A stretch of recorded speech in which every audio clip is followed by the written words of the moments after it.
And welcome back on this week's episode of the Broken Kid Podcast. I'm your host, Alex, and today, yes, there's an attempt at trying to be a little bit more fashionable, but that's what happens when you watch the new movie with Brad Pitt, the F1 Formula movie, F1, the Formula movie, which I think is amazing because I was watching a review on it, and it makes a lot of true statements, and that's the thing that you're wondering, it's great that they made a movie because you get to see the action.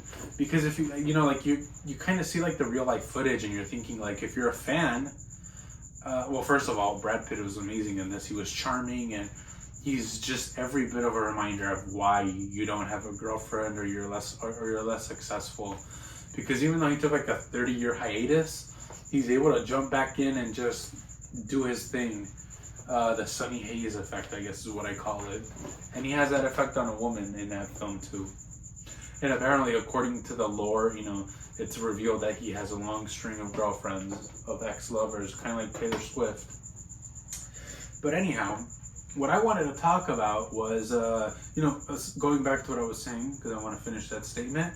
It's great because you get to actually see conceptualized idea of what it's like to see these cars race, because you kind of see the live footage, and you see where the audience is at, and unfortunately, and it makes sense that they can't watch every second that those tires are turning. There's only like a few moments in which you can actually see them, like you go zoom, and it's great that we get to see a movie where it follows these events in a much longer period, and we get to see them in several instances or different laps, or I should say different tracks, because these tracks. And then I saw some footage. I don't know how they do it, because that thing is so crazy, because it's so hard to see ahead of you, because some of those tracks are like, and then you have to have really good vision, and towards the end his vision was not good, because if you see the movie you'll know why. But it's unrealistic. It's a very unrealistic movie, and it's not because actors will put in actors have to portray drivers as realistically as possible, because according to the movie, it is said that the actors were in there, and that it was like modded cars, and obviously these races were choreographed, so it was kind of like dance moves. But the most unrealistic part, and Brad Pitt did a phenomenal job, and so did his actor, Irdis. His last name is Irdis, but the individual who plays Joshua Pierce, his teammate, his young, arrogant teammate, as they say in the movie. And the most unrealistic part isn't, actors turned drivers, F1 drivers. It is.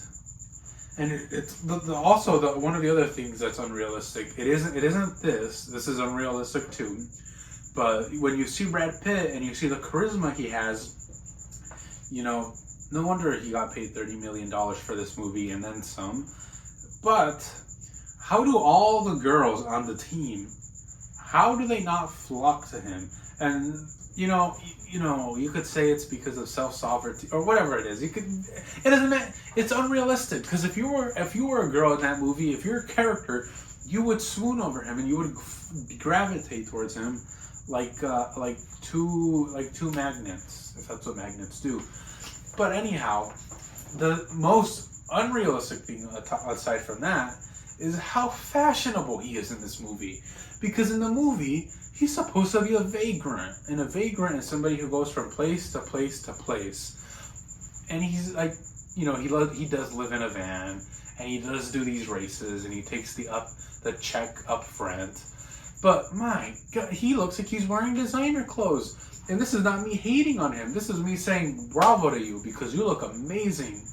Because it's unreal. It's not...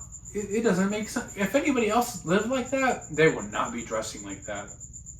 And also the thing about him is he looks amazing in anything, in a normal shirt. The shirt that I could be wearing, he makes it look like it could be a Calvin Klein model shoe. And he's not even a Calvin Klein model. He's like, Calvin Klein models are here. I'm here.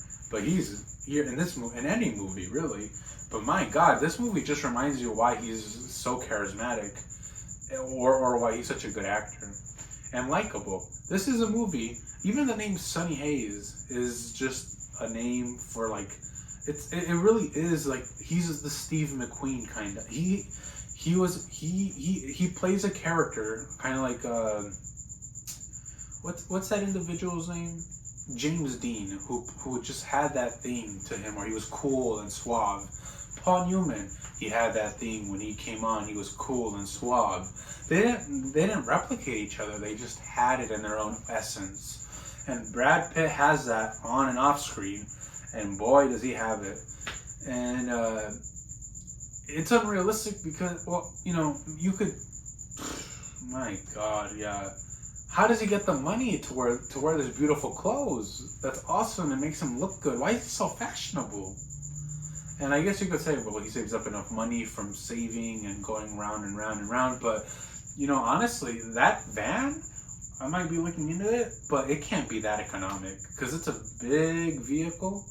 It may run on diesel, but I don't know. It probably just gets bad mileage because bigger cars tend to do that. Or maybe it doesn't. But, and then also he's got to pay for the food, you know? So how does he have enough money to look fashionable, to look like Brad Pitt would look outside of it? Because there's a scene where he's at the bar and he's with his soon-to-be well, I'm not going to go into detail, but he's in it with two other characters, and he shows up with like a wool, nice button-up long-sleeve shirt, and have the button all the way down to here, and just like flaring out, kind of like Fabio. Fabio wishes he could look like this.